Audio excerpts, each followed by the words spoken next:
managed care, when I was at Altus 2 years ago, it had become such a massive problem that they ended up not accepting. You're right. Yeah. And so are we getting paid for those? Yeah, we are, but we don't get costs settled, and that's the big issue. And not to get the cart before the horse, but the people that do our cost report, PYA, and all that, I was actually on listening to a couple of their webinars, and they really got into something that I've kind of been preaching about for a long time, and that is because Medicare Managed Care doesn't cost settle, because they have continued to grow, and because you have growth and not reimbursing in that piece. At some point in time, somebody's going to have to do something, and they started talking on their webinar about the government is now looking into forcing them to participate to reimburse the way Medicare does. I don't know if that's going to happen anytime soon, but it's going to happen to something like that. OSU at one time stopped taking Medicare Managed Care patients, and I don't know if they're still doing that, but that's how it has become. And the other part, not to even get to the reimbursement part, but it's the denials and it's all the other things that anybody that's ever been in this industry, you don't like insurance companies, and there's a lot of reasons why, but you're exactly point on for that piece. And which brings us to the other part about this is the acute. You can't choose that.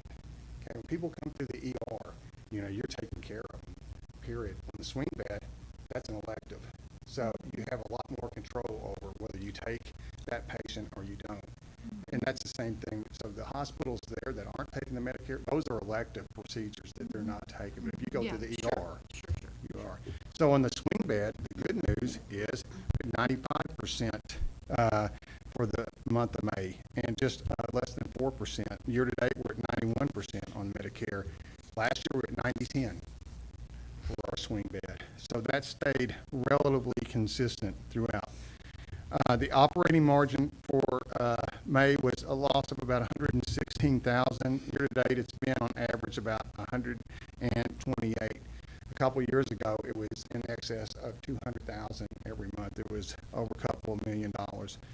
So we have improved, but we obviously still have a ways to go compared to, but again, much better than what we have been historically. Our net patient revenue for the month is $1,262,000. We've averaged $1,262,000. As a matter of fact, we're only $92 difference for the month of May compared to what we have. So that's about as consistent as you can get. The operating expenses, they were $1,389,000. We've been averaging $1,410,000. It's about $21,000, $22,000, a little bit less than what we have been averaging, but again, our census was a little bit less than what it has been as well. The net patient revenue as a percent of operating expenses is 91%, and on the year-to-date, 90%, and that's about as close as we get. Again, you've all heard me talk about how we're reimbursed from that standpoint. Patient days, we had 340, and the part to capture here is when you look at operating expenses, you look at what is your cost per patient day. So we were at $4,085 for the month of May. We were at $4,044, $4,044 year to date. Last year, $4,043.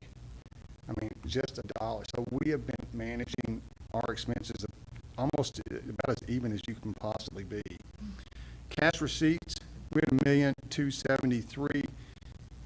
For that, we've averaged about $1,210,000 year to date. And again, we've got captured over 100% of our net patient revenue. Why is that important? Well, you want to make sure that your net revenue isn't overstated. So those percentages we always try to look at to make sure that they're at least 100% or above. Year to date, it's 96%. But we have a $262,000 projected Medicare receivable right now. If I add that, we're at 100%. As a matter of fact, we're only $10 off being 100% of what our net revenue says on our income statement. So that's about as close as you can get, meaning that this is what we're saying we're going to collect every month, and this is what we're actually collecting. So it's almost right on target. If we had already received that Medicare this month, we would be exactly on target. Getting down to cash that we have currently, we have $1,230,000. That's 27 days cash on hand. that we have right now. Uh, does Now, anybody is have that any- literally sitting in That's- the account yes. after we? That was at the end of checks were May. sent today? Yeah, that was as of May 31st. Oh, Every day we look, and usually, Cheryl, our best position cash-wise is not at the end of the month. It's usually about after the third week, because that's when our Medicare comes in. But one of the things we want to always, this is what I was saying before, we want to make sure we stay above 10 days cash on hand. We want to make sure we have a reserve for any contingency, like if we think we owe Medicare money back. And we also, if we know we have some capital or major capital, like we talked about the roof or anything, that we have as well. So that's what we're trying to make sure we leave, at least in the hospital at all times. The payable is now down to just over $1,500,000. It's netted with the 262,000. For those of you who weren't here, I'm going to go through this again. Last month I talked about it. We are right now, when we filed our cost report in May for last year, we were expecting a receivable of $1.2 million. And so I think we will probably get that, or hopefully close to it, sometime in next month, in July. If we do, we can pay down the ERS debt with it, and that will save us about $209,000 is what I've calculated in non-allowable interest expense. And we'll be ERS debt free, hopefully Medicare by April of next year. Mm-hmm. So that's what the objective is to do. And so hopefully we'll see that soon in July. Let's see, accrued AP again, 15 million last month, staying pretty consistent with that piece. And our net AR is only 978,000. That to me is one that I'm looking into more, because that seems a little bit low for our census, but that means our cash collection is good. So the part in my position is, I think if anything, my net AR may be understated. I may have more money out there that I think I'm going to collect than what I do, because I haven't seen it that low, and I'm looking into more of the so that makes me feel like my financial statements are conservative right now, if anything. Which is that you want to err on the side of conservatism if you can. The last piece is comparing the AP aging months, and it went down overall 12,000. This is a timing thing, though, for the cohesive, because of the way the payroll hit. It looks like the cohesive piece went up a lot, and then all of our other vendors got paid not only what was owed, but even 52,000 more. But July will reverse that, and cohesive will be paid down more than what it looks like right now. It looks like it went up, but it's really because of when the payroll hit. So the expense went up, but it hasn't been reimbursed yet at that time, as of the end of May. And then the note, we made the $31,000, and that continues to drop every month by the same amount.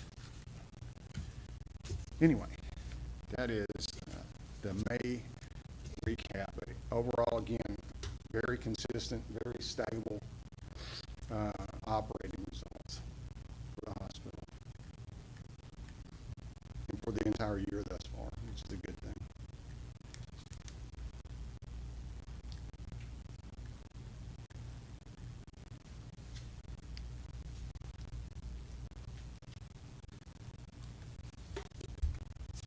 I'm good.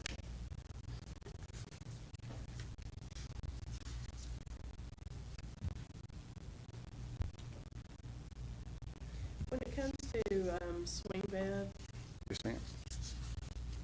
are they allowed to stay in that part if they get COVID while they're in the hospital, in the swing bed? Do they still stay in the swing bed with us? As Swing far- bed program, yes. As far as I know. Unless they get acutely ill and they have to be moved back to acute care. If they get like possibly Well, be transferred. Okay, or well, be- obviously, if you're out there and you didn't come in with it, you're out there, and you get it through whatever means at the hospital, does that go against their days that they can be in the swing bed program and not receive the full-on services that a swing bed program will offer you if you're kind of in COVID where you can't get out of that room and do rehab or anything else? No, because I know they could be incidental findings, and this person was, or we did have one that was, but physical therapy still continues to work with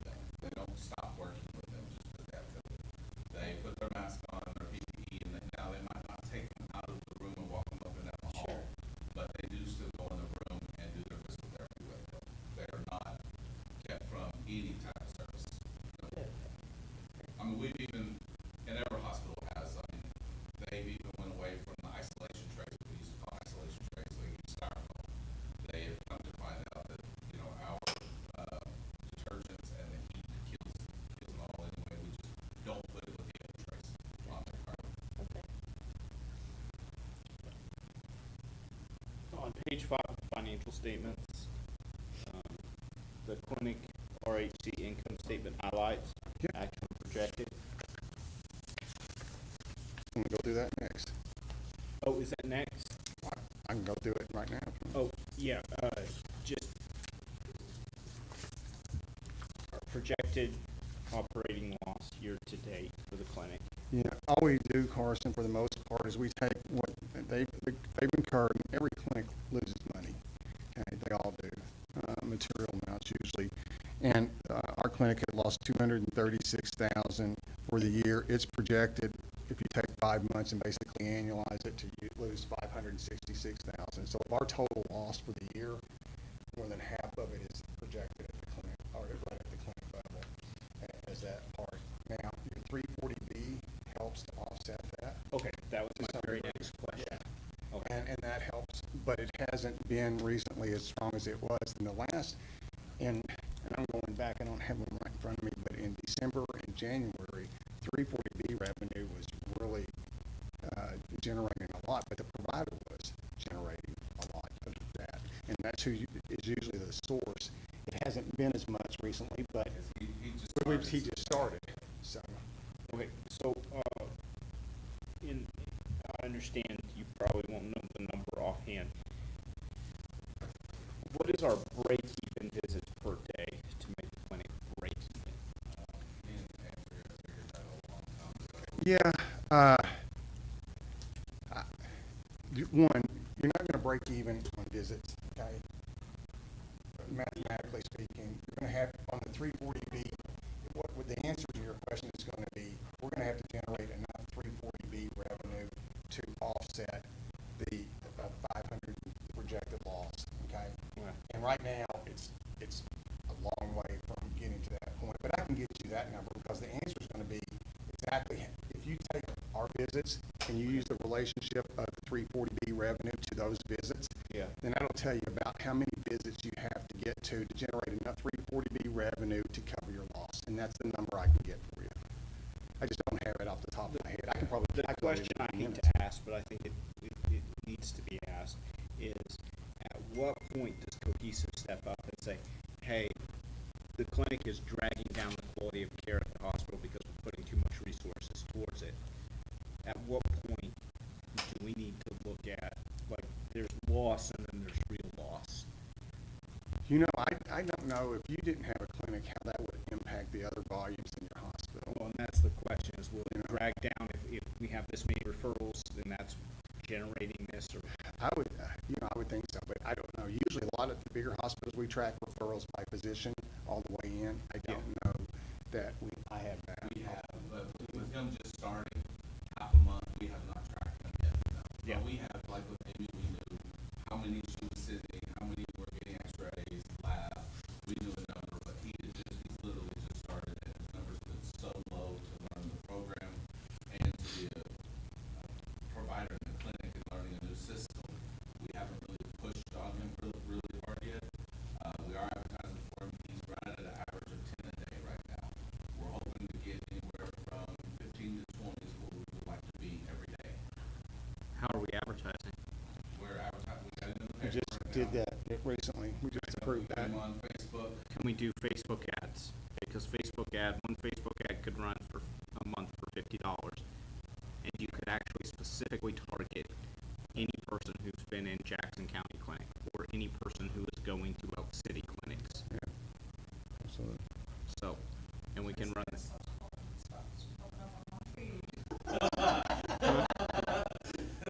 He did that directly to you. Just your head stuff, just Yep.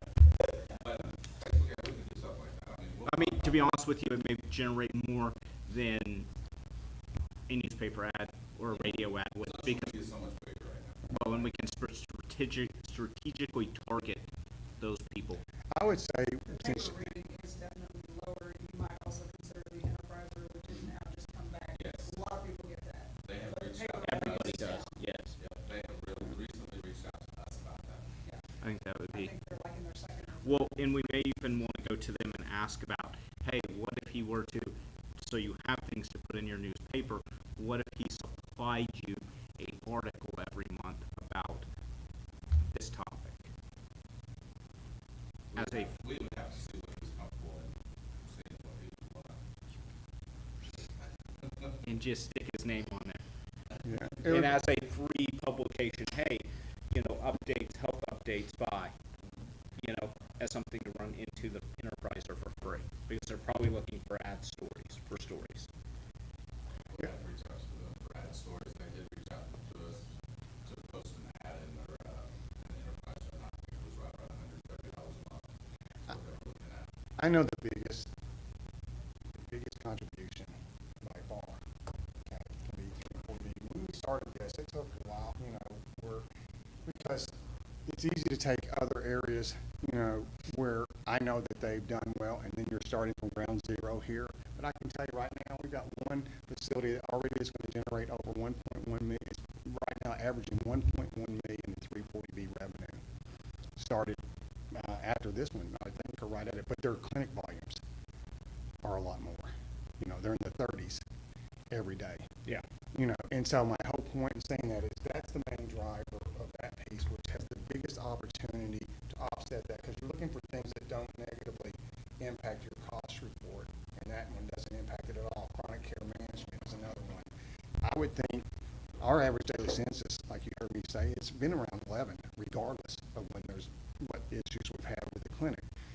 We have a swing bed program that's the majority of that, and most of those are going to come from our case managers, and that are getting those from other hospitals and referrals. So I don't know, I wouldn't say that for the average daily census, it probably doesn't have a direct impact as much as it does for ancillaries. Personally, no, it does not. So, Ancillary services are a little bit more of an impact. But on the- Not a massive. but on the 340B revenue, it is a direct, and to find those things, that's a diamond in the rough, because there's just not a lot. Everything else, anytime it's in general, if Medicare says I'm going to pay you $10 million because that's your cost, well, it doesn't matter if you have 10,000 volumes or 20,000. If they're still going to pay you 10 million, you're just dividing it by a different number. That's not the way 340B works. So that's the good part about that. I think if, these numbers would be a lot stronger at the clinic if you had a lady, a knowledgeable lady, somebody you can talk to that can communicate back with you. Mary did wonders for that clinic. Okay, and I know that's not maybe what she wants to do, but that's just one example of getting that clinic going in a better direction than what it had been. So I think you have to buy into the provider. You've got to be able to understand the provider, and people have got to feel like that provider knows what they're doing. Okay, we have problems, a little bit of perception in the community now that may not be the case. So I hope that you guys can address that a little bit, because that will cause it to tank after Mary's worked really hard because I already know a lot of Is people it Mary Barnes? are frustrated that she's no longer there. So, Well, some people actually have the opposite opinion. okay, I mean, it just depends on who you speak to. sure. And the main thing for the clinic is going to be provider consistency, which I think Yeah. everybody already knows and understands. Do you have Absolutely. someone that people know is going to be there next year? They don't care who's there today. Because if I go see you today and you're not going to be there next year, I'm not coming back. Totally. And that's, even my own level of frustration is the fact that every time I go in there, there's new people, and it's just, And nobody wants to see somebody new. well, you feel comfortable after you've been with somebody over a year, and you see them consistently. And you So, build that trust then and you that build that relationship. rapport. But then too, if we also have an honest and open deal and say, okay, this guy's shortfalls may be this, how can we subsidize that with either like a nurse who's really personable Absolutely. and can establish those relationships? And if we have that open and honest reaction, because we don't have the choice of any provider in the United States. So how can we subsidize that with quality of care and personal relationships and consistency? Can we get that through a LPN that is next to him the entire time? And can we find that person?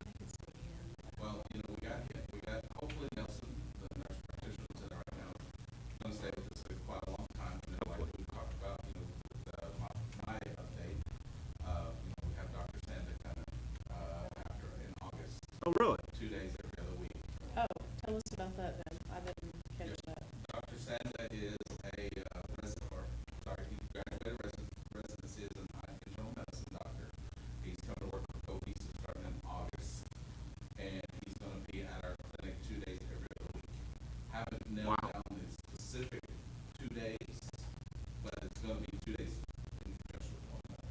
It's not gonna be like Monday and Wednesday. It's gonna be together, and hopefully it's gonna be the same. It's gonna be the same 2 days. Not hopefully, it will be the same 2 days every other week. So. Okay, but when you go back to internal medicine, can they do everything? Okay, so in internal medicine, I can walk in, let's say, your grandkid. Can she bring her grandkids in there for an internal medicine?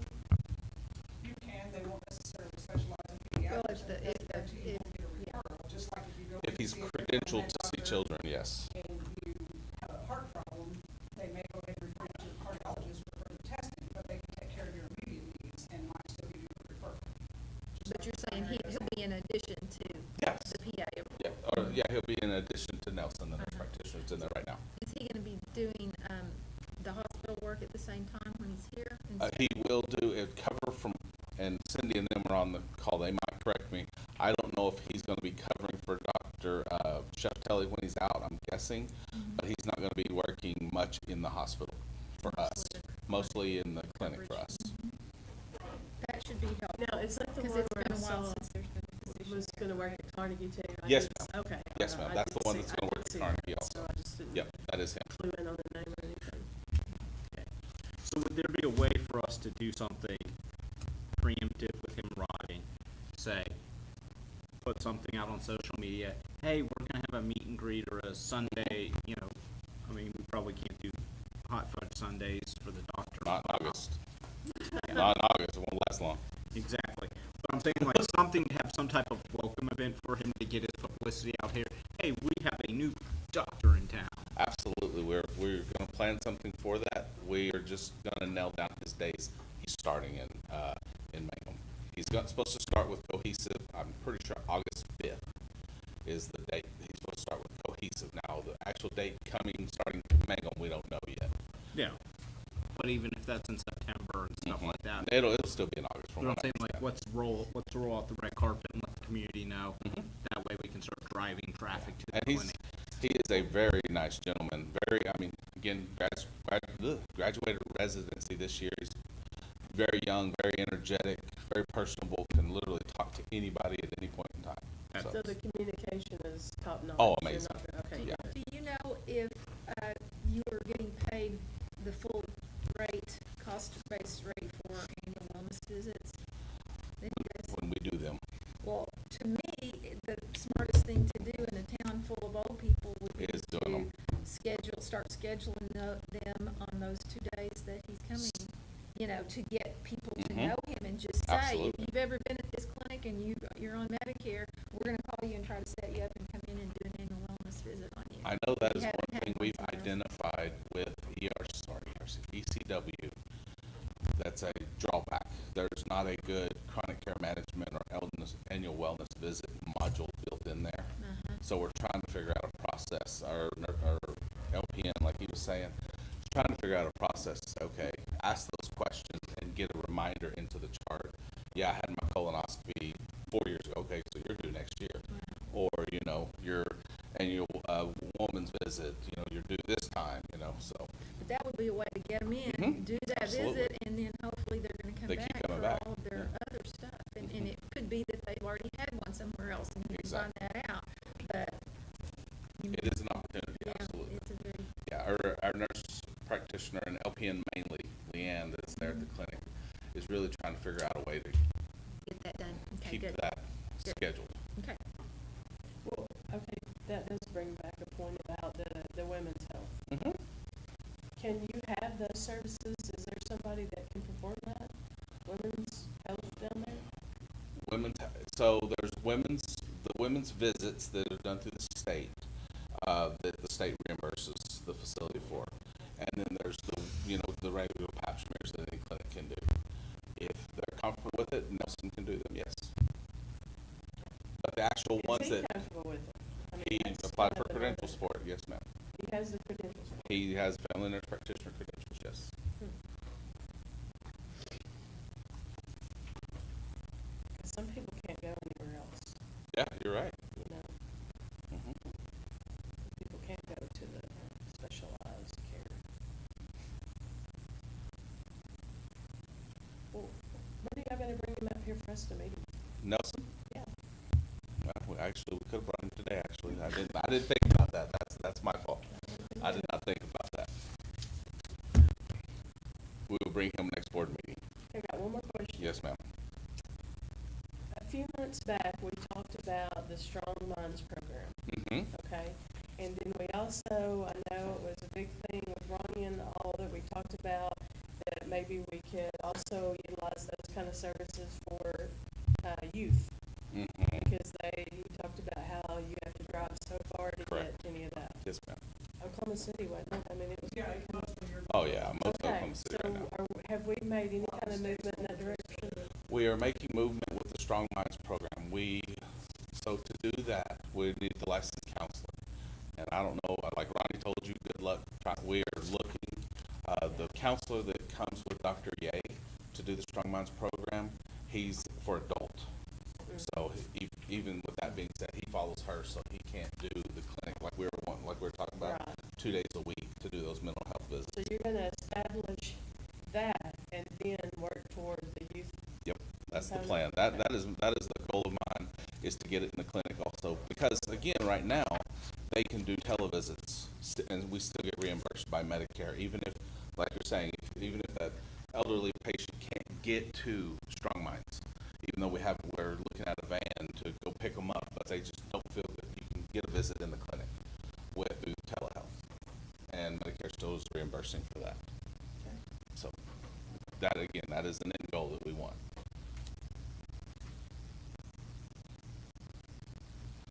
Do you have cost-based reimbursement for Medicaid visits as well in the clinic? We really, our Medicaid numbers there, to say that, I mean, we're supposed to, yeah. I haven't dug There's into not that. seen very many Medicaid. Because, I mean, that's a real benefit too. Yeah. You have to go a little further in your application process to be provider-based with the state, and it's very technical, worse than what you already do. But man, it was worth it to us. I just don't know if we've done that on his credentialing yet. I know he's still working on some credentialing with insurance companies. Just, because that's a long process. Mhm. Do we have any more questions on the financial report? Oh, we're still on financials? I'm a little worried about our attorney. I was waiting for him to stop us. I was too. Hey, I was really waiting. I was like, oh, man. And I have something glaze on your eyes. I was worried about you over here. Okay, moving on to item number, we don't need to approve anything, do we now? So we're gonna move on to item number 8, discussion possible action to approve OFMQ work order to provide medical records review of 12 charts. This is what they've done for us every year. Even when I was previously with Quartz Mountain, we provide them, or they provide a service for case review or peer review, which is, again, we have to have done. That is a condition of participation, and they do the minimum amount of 12 records for $350 a month. It's a 12-month term. So, and it was the exact same as what we paid last year, sorry. Motion to approve. Second. If we could call for a vote. yes. Yes.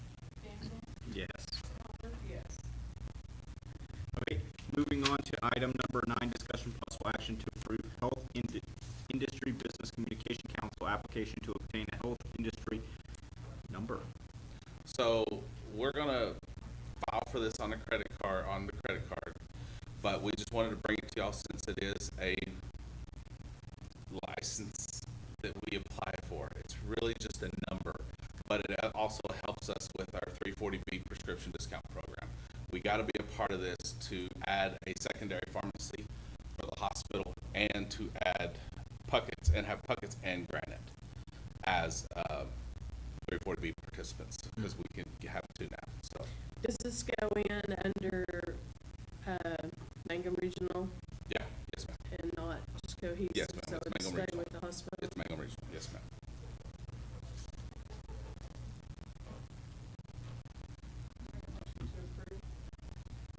And again, it's just $100 initial and a $50 renewal. Y'all, we've had it before. They just let it go. We had to have it for COVID funds. You had to have it to apply for those COVID funds, and then it went away when they didn't have to do that anymore. Second. Call for a vote, please. Yes. Yes. Yes. Yes. Okay, moving on to item number 10, discussion and possible action to approve MRMC TrueBridge Cloud Service Agreement for cloud computing. Okay, so I'm gonna try to do my best at this one, guys. I was hoping Chad was gonna be on, but he's not. So we have some servers that are end of life, and they are the RTF servers, the rich text file conversion, which takes all of our stuff within the TrueBridge system and takes it to our printers. Well, from what I understand, that's being sunsetted. So TrueBridge is going to provide these services offsite in a cloud version for us. So it'll go through them, come back to us. It's a $500 initial setup and then $150 a month for 3 years. This, if you ask me if this keeps us from having to buy a server, I don't know.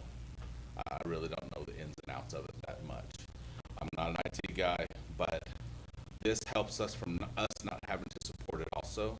It's supported by TrueBridge within their system and not on an external server that we have at the hospital.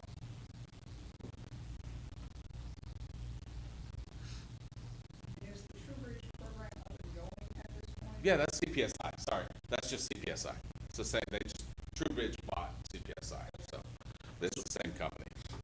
It looks like a 3-year agreement, Yes, it is.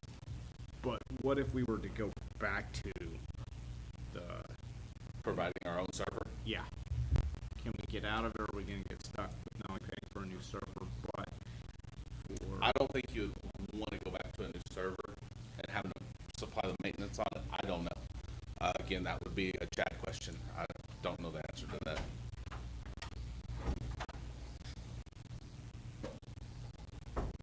Do we have the ability to connect to it? Because it says cloud computing does not include connectivity. Have we been able to run a test to see if we are compatible with our current computer configuration for it? I And again, guessing Can we- Chad, then He's Will. not an IT. I'm not an IT guy, Carson. You're asking stuff just to be to do that. No, I no, don't. can we withstand the 30 Well, I think it does kBs not of include bandwidth? connectivity. They're talking about internet services. That's our own internet services. What I'm guessing that means. That, But have we tested the system? It says TrueBridge recommends a minimum of 30 kbs of bandwidth for each concurrent user. So each place that plugs in needs to have at least 30 kilobytes. kilobytes Our available bandwidth. we are going up with the new Sparklight that's coming. That you're fixing to see, and the AT&T. We're over at 500, and Sparklight will be at 1 gig. So Dang, and I really wanted to just mess with you. sorry, man. You're too on it. Yeah. So yes, we will have enough bandwidth for that.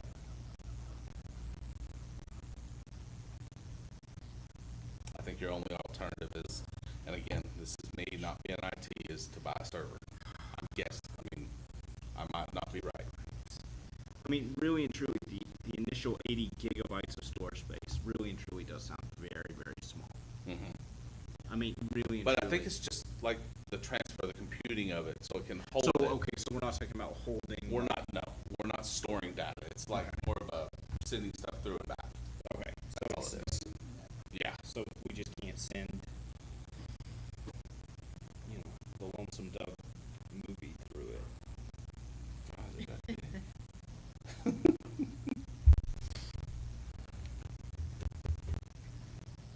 What do you think? I think for what it's supposed to do, I mean, and us not having to maintain it, it's really good. So the next thing with this is, okay. The very next thing we're voting on is for pen test subscription, which is, looks like $3,000. So is that like, hey, we need this service Nope. on this one, and then we also, it won't work for $500 a month, and now we're into $3,000 a month? No. The pen testing is to check our vulnerability. That's all that is. Okay. That's just checking how vulnerable our network is. They check. I think we get 25 for $480. No, 25 total for cohesive. 120 Yep. at 25 tests Mm-hmm. for $3,000 Yep. is what the next one says. Correct, for our subscription for the year. So they're going to do 25 hits on our system over the next 12 months to see if we have vulnerability. It really has nothing to do with this Okay. one up here with TrueBridge. This is a renewal. The Port 53 is a renewal. We did that last year to check, make sure we're checking our vulnerability. Make a motion that we approve it.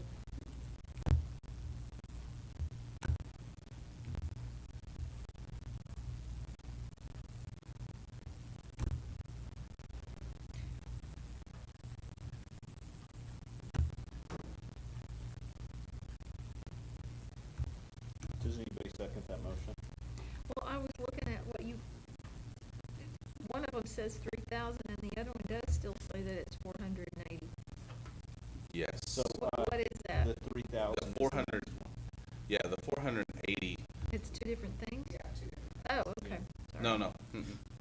Port 53, It's listed as item 11 versus item 10, which is what yeah, we're on, it's, right? yeah, we're on So item that 10. would be two separate entities. Yes, we're on item 10 currently. Yeah, I was asking because the MRMC was what was throwing me off. What I Oh, was okay. trying to make sure was they weren't like, hey, we got $500. No, I'm just saying they're kind of being lumped together right now, and they're actually two Mhm. separate. Yeah, Yeah. they're two separate things. Yes. One is one is another. Correct.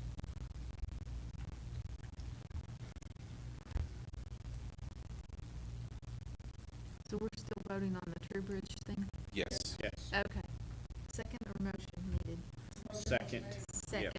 Second is needed. I'll second. We call for a vote at this time. Lively, Yes. Ford, Yes. Van Zant, I'm gonna vote no. Hopper. Yes, I suppose. Okay, moving on to item number 11, discussion of possible action to approve MRMC Port 53 technology for pen testing subscription. So the subscription for all of Cohesive is 3,000. Okay, That's what that's for. gotcha. That is for 25 hits. So for ours, it's. Ours is $480. That's our cost. Okay, that's Yep. what was confusing me. That is the cost savings we get for being a part with Cohesive. Okay. And it's a 1-year contract, terminates in 1 year. There's no early out, anything. I'd like to make a motion that we approve the pen testing subscription.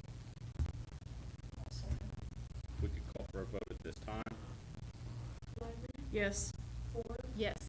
Van Zant, Yes. Hopper, yes.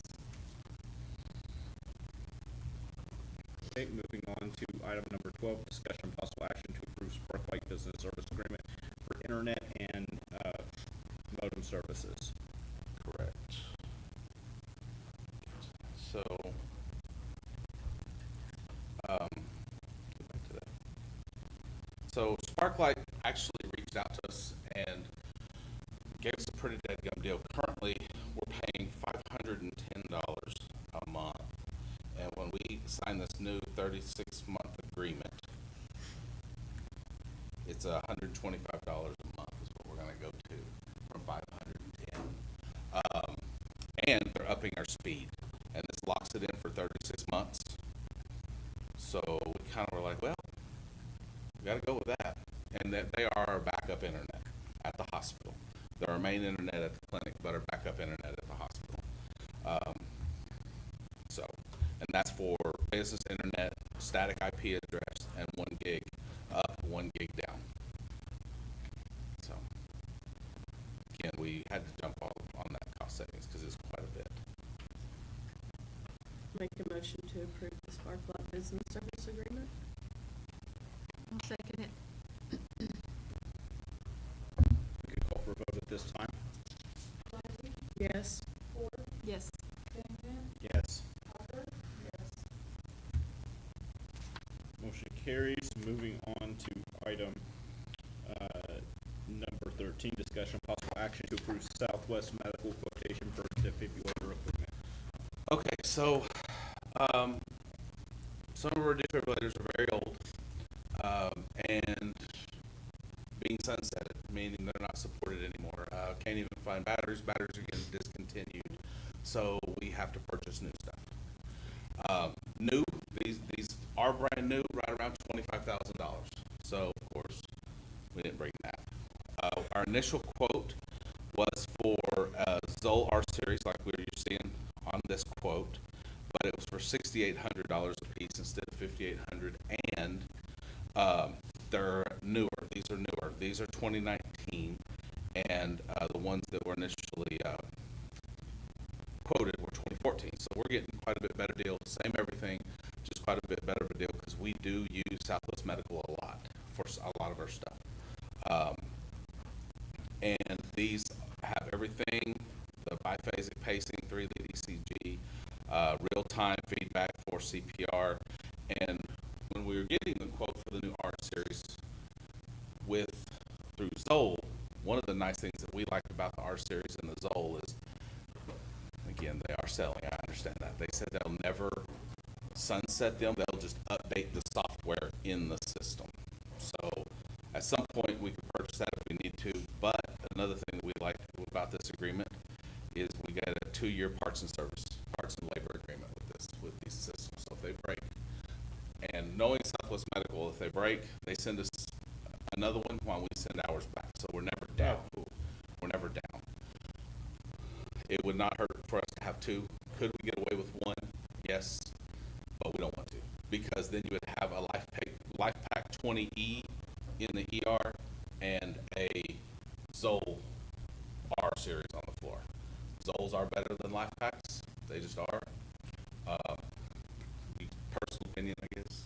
And they're easy to use, and they're just what everybody's using right now, to be truthful. They use the exact same supplies as we currently have. We don't have to buy different defib pads. They fit the defib pads we're currently getting. So you have a plan for 2, I said 1 for the ER, 1 for the floor. Yes. Clinic. The clinic, we did an AED for the clinic. We no longer have a defibrillator down there. That's probably sufficient. Yep. Unless you have. We have Epi still down there. We have Benadryl, all the fun stuff. But yeah, I mean, that's kind of a novel piece of equipment. You really don't have a choice but to have it. we do not have. We don't have a choice, I'll guys. second. You can't have a hospital without it. No, I mean you can. You'll get cited, but Well, it'd be a bad day for you can everybody. until the one day something happens. Yeah, and I don't want it to happen to me. No, we don't want it to happen to anybody's family, and that's what we're trying to keep from. Exactly. I will second that motion. I did. Oh, okay, so we got, Cheryl actually seconded. She can't. okay, if we could call for a vote at this time. Yes. Yes. Yes. Yes. Okay, moving on to item number 14, discussion of possible action to approve Heartland Pathology Consultants Agreement for Laboratory Directorship Services. This is for our pathology consultants. We have to have a pathologist as our lab director. It just is what it is. And they're our consultants, so any new tests we're going to run, range levels, we run everything through Heartland Pathology. the exact same cost as we had last year. We pay them $1,000 a month to provide these services for us. Dr. I'm not gonna say the name, it's hard. Is really responsive though. Will come out anytime Tanya needs anything, provides a great service for us. Make a motion to approve, assuming nobody has questions. I'll second that motion. We could call for a vote at this time. Yes. Yes. Yes. Yes. Okay, moving on to item number 15, discussion and possible action to approve grant application for enhanced mobility for seniors and individuals with disabilities. So this, one of our, one of the employees that works for Cohesive, she goes out and looks for grants and helps us get stuff. She's also part of the 340B program. She found a grant out there, and it's the 5310 grant. It's going to help us purchase that van for Strong Minds. They pay 85%. We have to match 15%. And it can be a very large van. The nice thing about this, though, I don't know if but we can use that van for other services for the hospital too. Party list. We can use it for taking the doctor's appointments. If you look at our financials, we pay a lot sometimes for doctor's appointments. Yes. For our swing bed patients, taking them to and from their specialist. This van could be utilized for something like that. I mean, it could be utilized to help them get to the clinic for a clinic visit. But it's got of course, grant due date of July 1. So we had to bring all these really quick with all these extra attachments that are at the very end for y'all to review and determine if we wanted to go ahead and pursue this. Initially, the first thing is just saying that you're going to use the grant funds for what it's specified for if we do get the grant. And again, from what I understand, this is a reimbursement. It'll be next year. So Cohesive might have already bought the van by this time and then it gets reimbursed from the state. Okay? So you're no longer gonna use the $4 meta ride? Wasn't it $4? I calculated it one time. It might have been higher, but I can. For some, we still will. Yeah, for some, we still will. Because again, you have one person and 3 days a week, they're going to be dedicated to Strong Minds. That's going to be their dedicated job. This could be used for other purposes to help generate or save money. Mm-hmm. Absolutely. Do we have a budget for the van? They don't require that right now. I don't know. It depends on the size we go to look at. Okay. I mean, that would be, of course, up to y'all too. Because, like I said, it's a reimbursement later, so we're not going to go purchase, even though they're covering 85%, we're not going to go purchase a $100,000 van and say, hey, Yeah, we're just looking for approval to get the grant to apply for it. We don't know if we're going to get it. Yeah. So that's what this is. I'd like to make a motion that we approve the grant application. We could call for a vote at this time. Yes. Yes. Yes. Yes. Okay, moving on to item number 16, discussion of possible action, enter into executive session to review and approve of medical staff privileges, credentials, and contracts for the following pursuant to 25 OS 307B1. Credentialing, Schedule 1 list of providers for DIA services. This time I'd like to make a motion that we enter into executive session. Do I have a second? If we can call for a vote to enter into executive session at this time, please. Yes. Yes. Yes. Yes.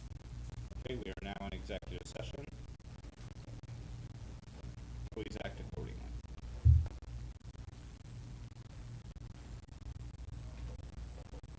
Okay. I think it's a jack of all trades. That's awesome. I say we approve that to have to do it every time. It's kind of now that we're out, do we have any staff or board remarks? Oh, yeah, I'm You should sorry. approve it. If at this time I'd like to make a motion that we approve approve the list of DIAs. Second. Okay, if we can call for a vote at this time, please. Yes. Yes. Yes. Okay, at this time, motion carries. Do we have any staff or board remarks? No. Be sure.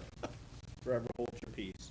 Okay, moving on to new business. Do we have any new business that was not adequate to be risen before posting this agenda or reasonably foreseen at the time of posting? Nope. Okay, I'd like to make a motion that we adjourn the meeting. Yes. Yes. Yes. We're adjourned. Okay, great. I'm leaving.